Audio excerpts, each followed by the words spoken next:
சிவாய நமஹ. முப்போதும் திருமேனி தீண்டும் ஆதிசைவர்கள் குலத்தில் சுந்தரமூர்த்தி சுவாமிகளினுடைய வழி வழி தோன்றல் திருவான்மியூர் அடியார்க்கு அடியேன் சந்தோஷ் திருமேனி சிவாச்சாரியார் நேர்கள் அனைவருக்கும் அன்பான வணக்கம். நம்ம இப்போ இந்த நெக்ஸ்ட் ஜென் சேனலில் விசேஷமாக என்ன பார்க்க போகிறோம் அப்படின்னு பார்த்தீங்கன்னா, இந்த விசுவாவசு வருடத்திலே வரக்கூடிய ஆனி மாதம், இந்த ஆனி மாதத்திற்கு உங்களுடைய ராசிக்கு உண்டான முழுமையான பலன்களை பார்ப்போங்க. அதாவது இந்த ஆனி மாதம் எப்போ ஆரம்பிக்குது அப்படின்னு பார்த்தீங்கன்னா, ஜூன் மாதம் 15ஆம் தேதி 2025 ஜூலை மாதம் 16ஆம் தேதி 2025 இந்த குறிப்பிட்ட கால அளவுகளில் இருக்கிறது தான் ஆனி மாதம். இந்த ஆனி மாதம் அப்படிங்கிறது பார்த்தீங்க அப்படின்னா, பொதுவாகவே கால புருஷ தத்துவத்திற்கு 3ஆம் பாவத்திலே சூரிய பகவானும் அதே போல் புத பகவான் குரு பகவானும் இருக்கக்கூடிய ஒரு அமைப்பு இந்த மாதம் முழுவதுமே அப்படி இருக்குது. செவ்வாய் பகவான் பார்த்திங்கன்னா கால புருட தத்துவத்தில் 5ஆம் பாவத்தில் செல்கிறாரு. ஜென்மஸ்தானத்திலே சுக்கிர பகவானும் 11ல் சனி ராகு ஆகிய கிரகங்களும் செல்லக்கூடிய ஒரு அமைப்பு இந்த மாதம் முழுவதுமே இருக்குது. இல்லை முக்கியமாக பார்த்திங்கன்னா ஜூன் மாதம் 22ஆம் தேதி கடகராசிக்கு புத பகவான் பெயர்ச்சி ஆகிறாரு. அதே போல் ஜூன் மாதம் 29ஆம் தேதி ரிஷபராசிக்கு சுக்கிர பகவான் பெயர்ச்சி ஆகிறாரு. அதே போல் புத பகவான் பார்த்தோம் அப்படின்னா கடகராசியில் பெயர்ச்சி ஆகிறார் இல்லைங்களா 22ஆம் தேதி. அந்த 22ஆம் தேதி பெயர்ச்சி ஆகக்கூடிய புத பகவான் ஜூலை மாதம் 3ஆம் தேதி கவனித்தோம் அப்படின்னா அவர் பின்னோக்கி வரக்கூடிய நிலைக்கு மாறுகிறார். அதுக்கு ரெட்ரோகிரேட் பொசிஷன் அப்படின்னு பேர். அப்படின்னு அவருடைய தன்மைகள் மாறுது. இதுதான் இந்த மாதத்தினுடைய முழுமையான கிரக பாதச்சாரமாக அமையுது. அதனால் இந்த மாதம் அப்படிங்கிறது குறிப்பாக கவனிச்சிங்கன்னா நிறைய சுப முகூர்த்தங்கள் இருக்குங்க இந்த மாதத்தில்.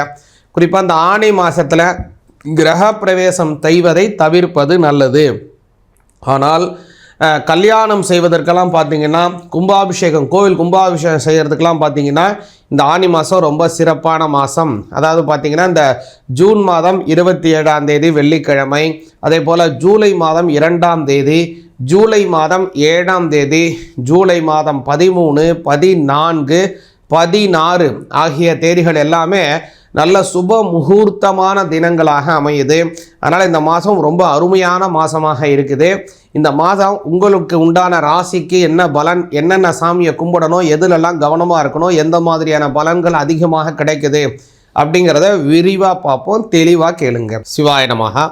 மேஷ ராசி ஆகிய உங்களுக்கு இந்த ஆனி மாதம் விசுவாவசு வருஷம் எந்த மாதிரி பலன் அப்படிங்கிறத கொஞ்சம் விரிவாக பார்ப்போங்க. இந்த மாதம் ரொம்ப சிறப்பு. என்ன உங்களுக்கு மேசராசிக்காரங்களுக்கு என்ன ஒரு பெரிய ப்ளஸ் அப்படின்னா, இந்த மாதம் 5ஆம் பாவத்திலே செவ்வாயும் கேது பகவானும் முழுவதுமாக உட்காந்துருக்கார். அது ரொம்ப சிறப்பு அப்படின்னு சொல்லலாம். இன்னொரு நல்ல விஷயம் என்னன்னு கேட்டிங்கன்னா, உங்களுடைய 3ஆம் பாவத்தில் இருக்கக்கூடிய சூரிய பகவானும் குரு பகவானும் இந்த காலத்தில் இப்போ குரு வேற கொஞ்சம் அஸ்தமனம் வேற ஆகிறாரு. இது ஒரு 12ஆம் அதிபதி அஸ்தமனம் ஆகிறது நல்லது அப்படின்னு சொல்லலாம். இதில் இன்னொரு நல்ல விஷயம் என்னன்னு கேட்டிங்கன்னா, சூரியன் 3ஆம் பாவத்தில் இருக்கார் இல்லைங்களா, அது ரொம்ப நல்லதுங்க. 5ஆம் அதிபதி 3ஆம் பாவத்தில் போகக்கூடிய காலம் அப்படிங்கிறது, அதாவது புத்திரஸ்தானம்னு பேர். 5ஆம் பாவம் என்னன்னா புத்திரஸ்தானம். அந்த 5ஆம் பாவத்துக்கு 3ஆம் பாவம் 11ஆம் பாவமாக வரும். அந்த 5க்குடையவர் 3ஆம் பாவத்தில் போகிறதுனா என்ன அமைப்புன்னு கேட்டிங்கன்னா, ரொம்ப நாளாக கல்யாணம் ஆகி குழந்தை இல்லாமல் இருக்கிறாங்க மேசராசிக்காரங்கன்னு வச்சுப்போம். கணவனோ மனைவியோ யாரோ ஒருத்தவங்க மேசராசியில் இருந்தாலும் சரிதான். இப்போது அவங்களுக்கு இந்த காலத்தில் என்ன ஆகும் அப்படின்னா, கல்யாணம் கூடி வரும், கல்யாணம் அற்புதமாக முறையில் முடியும். அது ஒரு நல்ல அமைப்பு. இதில் 5-11ங்கிறது புத்திரஸ்தானம் அப்படிங்கிறதுனால குழந்தை இல்லாதவர்களுக்கு குழந்தை பாக்கியம் கிடைக்கும். அது ஒரு நல்ல விஷயமா இருக்கும். கல்யாணம் ஆகி ரொம்ப நாளாக குழந்தை இல்லாமல் இருக்கிறவங்களுக்கு குழந்தை பாக்கியம் கிடைக்கும். கல்யாணம் ஆக வேண்டியவங்களுக்கு மனசு விருப்பப்படி திருமணம் நடக்கும். நல்லா புரிஞ்சுங்க. 5ஆம் பாவம்ங்கிறது குழந்தையும் குறிக்கும், மன விருப்பப்படி சரக்கூடிய காதல் திருமணத்தையும் குறிக்கக்கூடியது. அதனால் கல்யாணம் ஆனவங்களுக்கு குழந்தை பாக்கியத்தை கொடுக்கும். ரொம்ப நாளாக மனம் விரும்பிகிட்டு இருக்காங்க, ஒருத்தர் மனசு விரும்பிகிட்டு இருக்காங்க, அவங்களுக்கு திருமணமாக மாற்றணும், இதில் ஏதாவது சிக்கல்கள் இருக்குது, பெற்றவங்களுக்குள்ளே ஏதாவது சிக்கலில் இருக்குது, இதை பெருமையாக கொண்டு போய் இதை திருமணமாக மாற்றணும் அப்படின்னு யோசிச்சுட்டு இருக்கீங்கன்னா உங்களுக்கும் அதே மாதிரி திருமணம் நடக்கும். மனசுக்கு விருப்பப்படி திருமணம் நடக்கிறதுக்கு வாய்ப்பு வரும். ஏன்னா 5ஆம் அதிபதி 3ஆம் இடத்துல இருக்கிறதுனால. கூடுதலாக என்ன கவனிச்சிங்க அப்படின்னா, இந்த மாதத்தில் மேசராசிக்காரங்களுக்கு 11ஆம் இடம் வலிமையாகுது. அதில் பார்த்திங்கன்னா சனி பகவான் இருக்கார். அதில் ராகு பகவானும் உட்காந்துருக்கார். இப்போது இந்த 11ஆம் இடம்ங்கிறது வெளியூர் வெளிநாடுகள் லாபம், சொந்த முயற்சியிலே செய்யக்கூடியது, அபிலாசைகளை பூர்த்தி செய்வது, நிறைய மொழிகளை கத்துறது, நிறைய நபர்களை வச்சு வேலை வாங்குறது, தனித்துவமாக நிர்வாகம் செய்கிறது, அதீதமான முதலீடுகள் செய்து நல்ல லாபத்தை கையை எடுக்கிறது, எல்லாமே 11 தாங்க. அதனால் அந்த இடத்துல இப்போ முக்கியமான கிரகங்கள் சனி பகவானும் ராகு பகவானும் அதில் போகிறதுனால கவனிச்சிங்க அப்படின்னா, இந்த மாதம் கவனிச்சிங்க அப்படின்னா உங்களுக்கு நல்ல அபிவிருத்தியான சூழ்நிலைகள் ஏற்பட போகுதுங்க. ரொம்ப நாளாக வெளிநாடு போகணுன்னு ஆசைப்படுறவங்களுக்கு வெளிநாடு போவதற்கான யோக பலன்கள் ஏற்படும். அதே போல் நான் ரொம்ப நாள் வேலை செஞ்சுட்டே இருக்கேன், இந்த வேலையில் நல்ல சம்பளம் இருக்குது, ஆனால் எனக்கு ஒரு மனசுக்கு ஒரு திருப்தி இல்லை, எனக்கு ஒரு திருப்தியான வேலை செய்யணும் அல்லது திருப்தியான தொழில் செய்யணும், எனக்கு நல்லா வரும்படி வரக்கூடிய ஒரு நல்ல தொழில் பாவங்கள் அமையுமா அப்படின்னு நினைக்கக்கூடிய மேசராசிக்காரங்களாக நீங்கள் இருந்தீங்கன்னா கண்டிப்பான முறையிலே நீங்கள் நினைக்கிறது போலவே இந்த மாதம் சொந்த தொழில் உங்களுக்கு அமையும். நல்ல வரமான தொழிலாக அமையும். நல்ல வரும்படிகள், பொருளாதார முன்னேற்றத்தை தரும்படியான சொந்த தொழில் அமைப்பு ஏற்படும். இது எல்லாமே உங்களுக்கு கிடைக்கக்கூடிய ஒரு அற்புதமான நல்ல பலன். 11ஆம் பாவம் வலிமையாக இருக்கிறதுனால. அடுத்ததாக கவனிச்சிங்கன்னா உங்களுடைய ஜென்மஸ்தானத்தில் இருக்கக்கூடிய சுக்கிர பகவான் கவனித்த முன்னாடியே சொன்ன பாருங்க, இந்த மாதம் 29ஆம் தேதி அவர் சுக்கிர பகவான் பெயர்ச்சி ஆகி உங்களுடைய 2ஆம் பாவத்துக்கு போகிறாரு.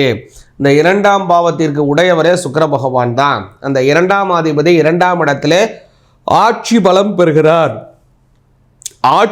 பெறுகிறார். அதனால் என்ன ஆகும்னு கேட்டிங்கன்னா உங்களுடைய பொருளாதார நிலைகள் உயரும். உங்களுடைய பொருளாதாரம் என்ன ஆக போகுது, இதுதான் உங்களுடைய வருமானம் அப்படிங்கிறது இல்லாமல் கொஞ்சம் உயரப்போகுதுங்க. பொதுவாகவே அந்த பொருளாதாரம் சம்பளம் அப்படிங்கிறது கவனிச்சிங்கன்னா ஒரு 5 வருஷத்துக்கு முன்னாடி ஒரு சம்பளம் வாங்கிட்டு இருக்கீங்க, இப்போ பார்க்குறீங்க அதே சம்பளம் தான் நீங்கள் வாங்கிட்டு இருந்தீங்கன்னா என்ன அர்த்தம், நீங்கள் பின்னோக்கி போயிட்டுருக்கீங்க அப்படின்னு அர்த்தம். உங்களுடைய சம்பள உயர்வு மாதம் மாதம் அல்லது வருடந்தோறும் ஒரு உயர்வு ஏற்பட்டு கொண்டு இருந்தால்தான் உங்களுடைய வளர்ச்சி அப்படிங்கிறது உறுதி செய்யப்படும். அடுத்தது இதில் கவனிச்சிங்கன்னா எவ்வளோ உயர்வுங்கிறது அடுத்த கேள்வி. உயர்ந்துதா உயரலையா அப்படிங்கிறது முதல் கேள்வி.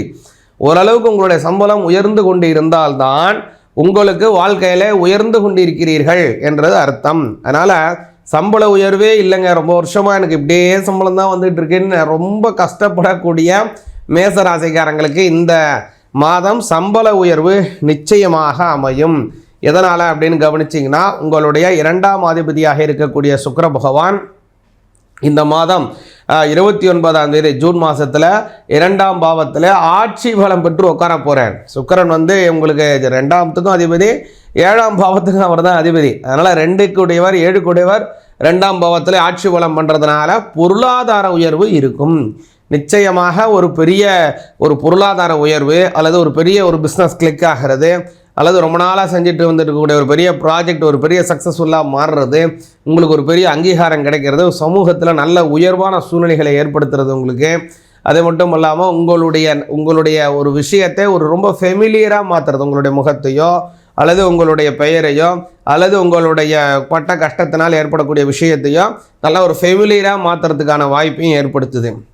அது மாதிரி இந்த மாதத்தில் இதில் நீங்கள் ரொம்ப கவனமாக இருக்கணும்னு கேட்டிங்க அப்படின்னா 12ஆம் அதிபதி குரு பகவான் அவர் 3ல் போகிறதுனால கணவன் மனைவியிடையே இருக்கக்கூடிய உறவுகள் அதில் ரொம்ப கவனமாக இருக்கணும். அதே போல் உங்களுடைய வாழ்க்கை துணைவருடைய சொந்தக்காரங்க இருக்காங்க இல்லைங்களா, அவங்கள்ட்டையும் கொஞ்சம் கவனமாக இருக்கணும். 3ஆம் இடத்துல போகிறதுனால நீங்கள் ஏதாவது ஒரு விஷயங்கள் சொல்லுவதை தவறாக புரிந்து கொள்ளக்கூடிய வாய்ப்பு இருக்குது. அதனால் பேச்சில் கவனமாக இருக்கணும். பேச வேண்டிய சமயத்தில் மட்டும் பேசுங்க, பேச வேண்டாத சமயத்தில் பேசாமல் இருப்பதே உங்களுக்கு ரொம்ப நல்லது. இந்த மாதத்தில் கவனிச்சிங்க, இந்த ஆனி மாதத்தில் கவனிச்சிங்க அப்படின்னா பிரதோஷம் வருதுங்க. அதாவது ஆனி மாதம் 9ஆம் தேதி, அதாவது ஆங்கில தேதி கவனிச்சிங்க அப்படின்னா ஜூன் மாதம் 23ஆம் தேதி 2025 திங்கக்கிழமையில் வருது. அதே மாதிரி தான் ஜூலை மாதம் 8ஆம் தேதி 2025 செவ்வாய்க்கிழமை ஒரு பிரதோஷம் வருது. இந்த 2 தினத்திலையும் சிவபெருமானை கும்பிடுங்க. சிவபெருமானுக்கு அபிஷேகம் நடைபெறக்கூடிய கோவிலில் மாலையில் ஈவினிங்கில் போயிட்டு அந்த சுவாமிக்கு அபிஷேகத்தை தரிசனம் பண்ணி வில்வத்தினால அர்ச்சனை பண்ணுங்க. நல்ல பலன் கிடைக்கும். பொருளாதார உயர்வுகள் ஏற்படும். திருமணமாக வேண்டியவங்களுக்கு ரொம்ப நாளாக திருமணமாகாமல் இருக்கவங்களுக்கு திருமணம் நடைபெறும். கல்யாணமாகி ரொம்ப நாளாக குழந்தை இல்லாத இருக்கிறவங்களுக்கு குழந்தை பாக்கியம் கிடைக்கும். சிவாய நமக. அதனால் இப்போ நம்ம பார்த்த இந்த விஷயம் அப்படிங்கிறது உங்களுடைய ராசிக்கு உண்டான ஒரு பிரத்யேகமான பலன்கள். இந்த பலன்கள் உங்களுக்கு கிடைப்பதில் ஏதோ ஒரு விஷயங்கள் கூடுதலாக இருக்குது, நிறையா கிடைக்குது, இல்லை கம்மியாக கிடைக்குது, தடையாக கிடைக்குது அப்படின்னா என்ன அர்த்தம்னு கவனிச்சிங்கன்னா, உங்களுடைய ஜாதகத்தில் இந்த பலனுக்கு கடுமையான எதிர்வினை ஆற்றும்படியான ஒரு கிரகம் இருக்குது. அது என்ன கிரகம் அல்லது அது என்ன செய்யும், அது எது மாதிரியான எதிர்வினைகள் ஆற்றுது அப்படிங்கிறத உங்கள் ஜாதகத்தை வச்சு அதை சமன்படுத்தி உங்களுடைய பலன்களை நீங்கள் பெற்றுக்கொள்ளலாம். அதனால் உங்கள் தனித்துவமான ஜாதகத்தை நீங்கள் தனியாக பார்க்கணும் அப்படின்னா அடியனுடைய நம்பர் இதில் இருக்குது, டிஸ்கிரிப்ஷனில் இந்த ஸ்க்ரீனில் கூட இருக்குது. இந்த நம்பருக்கு தொடர்பு கொள்ளுங்கள். ஆன்லைன் மூலமாக அடியன் இருப்பது திருவான்மியூரில் இருக்கேன், சென்னை திருவான்மியூரில். நேரடியாக கூட வந்து அப்பாயின்மெண்ட் வாங்கிட்டு வந்து ஜாதகம் பார்க்கலாம். அல்லது உங்களோட நான் வெளியூரில் இருக்கேங்க அல்லது வெளிநாட்டில் இருக்கேன், நான் ஃபோன்லேயே உங்கள்கிட்ட பேசிக்கிறேன் அப்படின்னா ஃபோன்லேயே நீங்கள் பேசி உங்களுடைய ஜாதகம் சார்ந்த ஆலோசனையை பெற்றுக்கொள்ளலாம். அதே போல் நிறைய நம்ம அந்த கும்பாபிஷேகத்துக்கு போகிறது, நிறைய கிரக பிரவேசங்கள், அதே போல் வந்து நிறைய சுபகாரியங்கள் சார்ந்த விஷயங்கள் நிறையா செய்து கொண்டிருக்கிறதுனால ஒரு தினம் அல்லது மறுதினம், இன்றைய தினம் நீங்கள் அதுக்கான விஷயங்களை நீங்கள் ஆயத்தப்படுத்துறீங்கன்னா ஒன்று இன்னைக்கோ அல்லது மறுநாள்லையோ நீங்கள் உடனே கூட அல்லது 2-3 நாளில் கூட நீங்கள் உடனே உங்களுடைய ஜாதகத்தை பார்த்து அதற்கு உண்டான பலன்களை ஆலோசனை பெறுவதற்கு வாய்ப்பாக இருக்கும். சிவாய நமஹ.